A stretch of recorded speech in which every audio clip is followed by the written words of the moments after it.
everybody. Now the another topic of tenses is past. Yeah, in last video I explained you about the present. So now I will explain you about the past tense. That is the simple past tense. सबसे पहले हम simple past tense की बात करेंगे. Is expressed with the second form of the verb.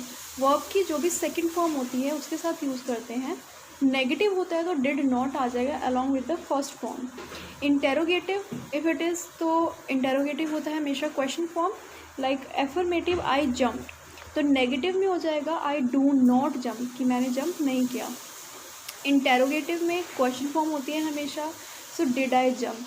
तो अगर negative interrogative है तो अगेन यहाँ पे नॉट आ जाएगा. इसका आपको यूज़ कैसे करना है to express a past event. कोई भी एक पास्ट इवेंट पास्ट एक्शन जो है उसको कम्प्लीटली बताने के लिए तब आप शो करेंगे. It is use for expressing such actions. कुछ एक्शंस कुछ इवेंट्स को बताने के लिए that happened in the past only. When the time is given, when the time is not given implement, when the time is asked for. For a past habit कोई भी past habit है उसके according आएगा. For is the simple past tense. Duration past action. तो basically it always happens in the past form. तो और आप इसके साथ क्या यूज़ करेंगे you will going to use the second form of the verb. तो आपको इसमें ये रिमेंबर आपको ये याद रखना है. The next part is past continuous. Past continuous में होता है the past continuous tense is use by, जैसे कि उसमें प्रेजेंट की अगर हम बात करें प्रेजेंट कॉन्टीन्यूस तो उसमें इज एम आर आता है. ओके इसमें आपका आ जाएगा वॉज वर साथ में I N G. The negative form not हो जाएगा और इसको यूज़ करना है to express an idea that was in progress at some time in the past, जो कि पास्ट में कुछ टाइम तक अकर थी. टू एक्सप्रेस टू और मोर एक्शंस, दो या दो से ज़्यादा एक्शन के बारे में बात करना है at same time. To express an often repeated, ठीक है.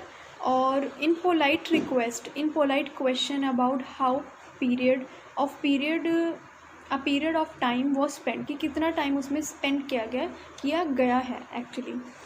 This tense tells the action was in progress at a certain point of time in the past. Past में कुछ टाइम के लिए होता है and was not completed by that time. This tense does not tell when the action began and when it ended. ना तो इसमें ये बताते हैं कब वो एंड होगा और कब वो स्टार्ट होगा. This tense is frequently used for the simple past. The verb in the simple past shows the completed action. उसमें सेकेंड फॉर्म आपको यूज़ करनी है. And the duration of the completed action is shorter while the other action goes for a long duration. So continuous में आपको ये याद रखना है was were you will going to add along with the ing form. Now the